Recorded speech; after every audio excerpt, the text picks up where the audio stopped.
제가 여전히 일종의 알러지를 제가 뿌리치지 못하고 있습니다. 공동체가 부족하나마 함께 모여서 예배할 수 있다는 것은 굉장히 중요한 일입니다. 안전이 확보만 될 수 있다면 우리가 조금 불편해도 편한 길을 가는 것보다는 함께 모여서 예배하는 수고를 감내할 필요가 있는 것이죠.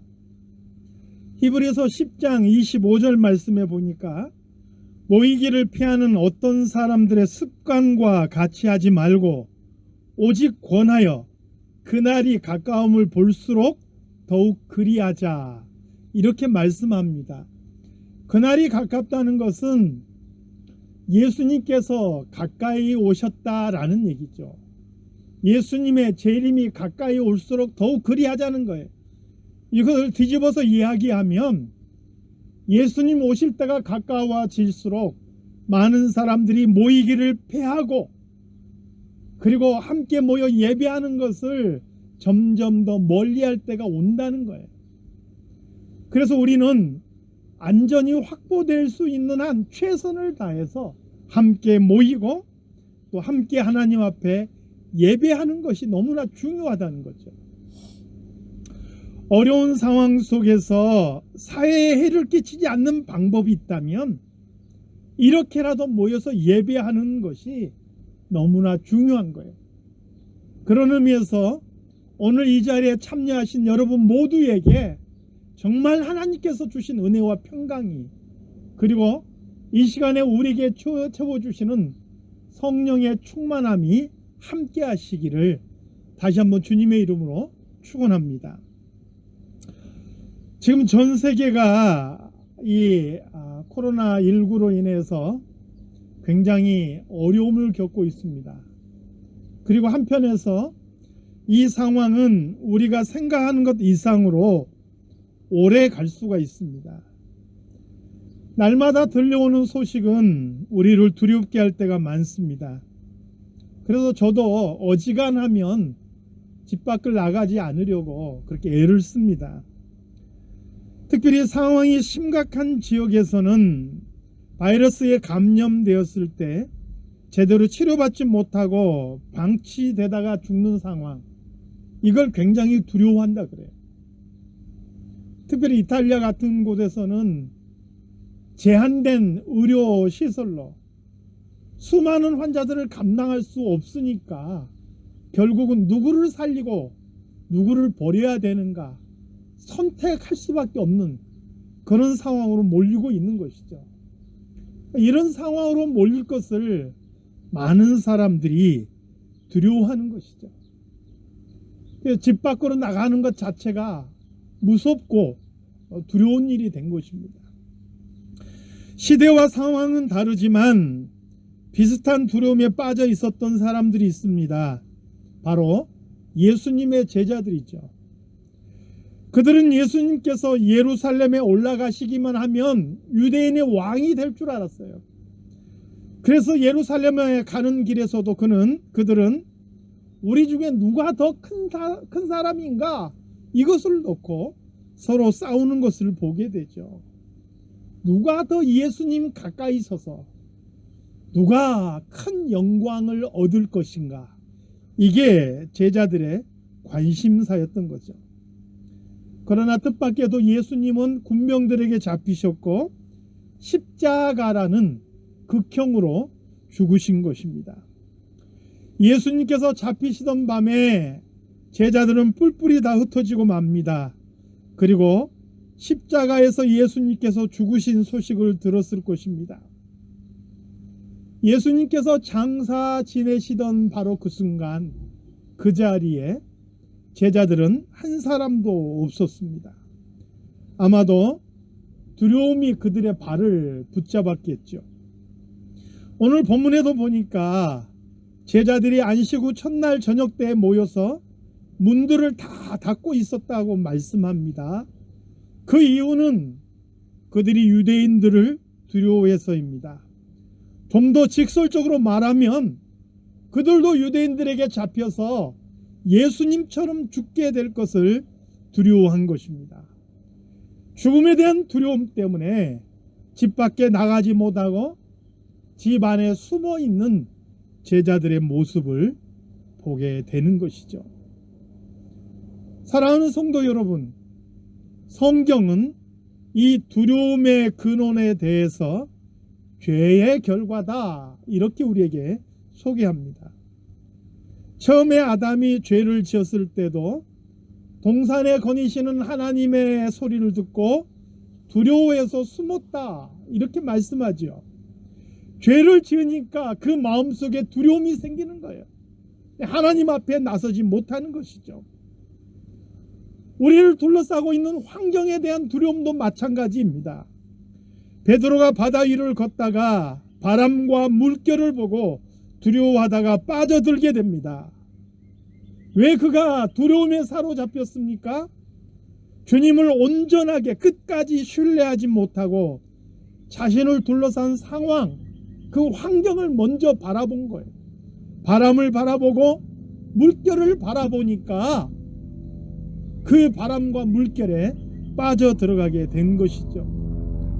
예수님을 끝까지 바라보지 못하고 예수님을 끝까지 신뢰하지 못하는 이것도 바로 불신앙이고 죄라 하는 것이죠.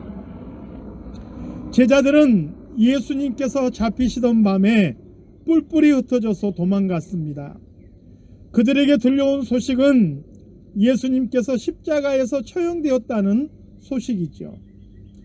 이런 소식까지 들려올 정도라면 끝까지 주님을 바라본다는 거 결코 쉽지는 않았을지 모릅니다. 그런데 중요한 게 있어요. 여러분, 예수님께서는 이미 십자가에 죽으시기 전에 수차례에 걸쳐서 제자들에게 이 모든 상황을 알리셨다는 거예요. 예수님께서 곧 잡히시고 고난당하시고 죽으실 것과 3일 만에 다시 살아나실 것에 대해서 제자들에게 수차례에 걸쳐서 말씀하셨다는 거예요. 말도 없이 어느 날 갑자기 잡혀서 처형된 게 아니라는 거예요. 이미 자신의 고난도 말씀하셨고 자신의 죽음도 말씀하셨고 그리고 다시 살아날 것도 말씀하셨어요. 그러나 제자들이 왜 이 말씀을 기억하지 못했을까요? 그들은 예수님과 다른 생각을 하고 있었지요. 예수님으로 인해서 누릴 영광만 생각하고 있었던 거예요. 그래서 예수님의 고난과 죽음과 십자가에 대해서 그들의 귀에 들어오지 않는 거예요. 여러분, 오늘날 성도들도 마찬가지입니다. 말씀을 들을 때도요, 내 귀에 달콤한 거, 나에게 영광을 주고 나에게 기쁨을 주는 말씀만 내 귀에 쏙쏙 들어오는 거예요.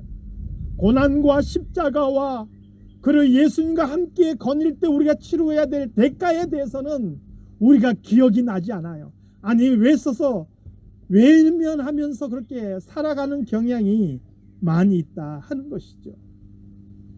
오늘 제자들이 바로 그랬다는 것이죠. 예수님께서 죽으신 다음에는 그들을 사로잡고 있는 두려움이 예수님의 말씀을 기억하지 못하게 했어요. 내가 사흘 만에 다시 살아나리라 말씀하셨음에도 불구하고 그들은 끝까지 주님의 말씀을 기억지도 못했고 두려움에 사로잡혀 있었다는 것. 이것이 바로 불신앙인 거예요. 사랑하는 성도 여러분,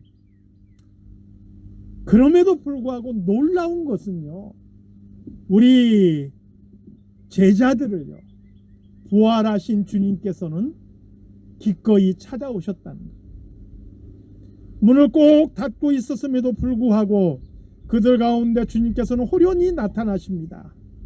그리고 그들의 두려움을 걷어내는 그러한 인사의 말씀을 건네시죠. 그게 무엇입니까? 너희에게 평강이 있을지어다. 우리가 늘상 주일날 모일 때마다 하는 인사이죠. 여러분에게 은혜와 평강이 있기를 원합니다. 여러분 안에 있는 두려움, 여러분 안에 있는 답답함, 미래에 대한 불안함, 이 모든 것을 다 걷어내는 진정한 평강이 있기를 소망합니다. 그 평강이 임할 수 있는 비결이 바로 여기에 있어요. 주님께서는 제자들을 버리지 않으시고 두려움에 사로잡혀 있는 그들에게 친히 찾아와 주셨고 임마누엘 해주신 거예요. 그리고 그들에게 평강을 선언하셨어요. 바로 그 주님께서 오늘도 여전히 저와 여러분과 함께 하신 줄로 믿습니다. 주님은 죽으셔서 무덤에 묻혀 계신 게 아니에요. 다시 살아나셨고 이 시간도 우리의 주님이 되어 주셔서 우리와 함께 하시는 줄로 믿습니다.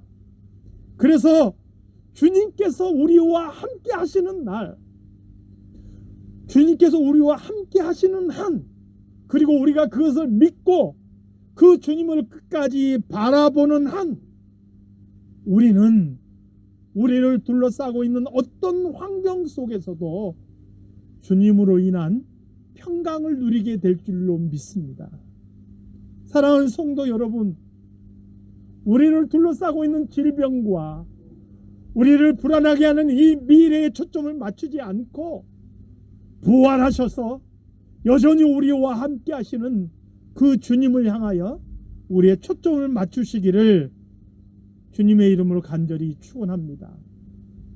사도 요한은 요한일서 4장 18절 말씀에 사랑 안에 두려움이 없고 온전한 사랑이 두려움을 내쫓나니, 이 사랑이 무슨 사랑이겠어요? 우리를 향하여 십자가에 자신을 내어주신 예수 그리스도의 사랑 아니겠어요? 이 사랑 안에는 두려움이 없는 거예요. 온전한 사랑이 두려움을 내쫓는 거예요. 그러나 두려움에는 형벌이 있어요. 왜요? 그 두려움은 불신앙이기 때문에 그래요. 두려워하는 자는 사랑 안에서 온전히 이루지 못하였느니라, 이렇게 말씀하고 있는 것이죠. 사랑하는 성도 여러분, 2020년도 부활절을 맞이하는 우리들, 그러나 우리를 둘러싸고 있는 환경은 여전히 만만하지 않은 것 같습니다. 바이러스 전파가 우리를 두렵게 합니다. 우리 교단의 원로 되시는 한 목사님도 비슷한 증상으로 채 치료도 잘 받지 못하시고 결국 소천하셨다는 소식이 들려옵니다.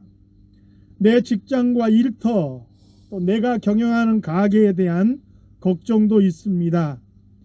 이 일이 언제까지 계속될지, 또 이 사태가 끝나고 나면 경제는 어떻게 될지 그 누구도 장담할 수 없는 상황이 계속될 것입니다.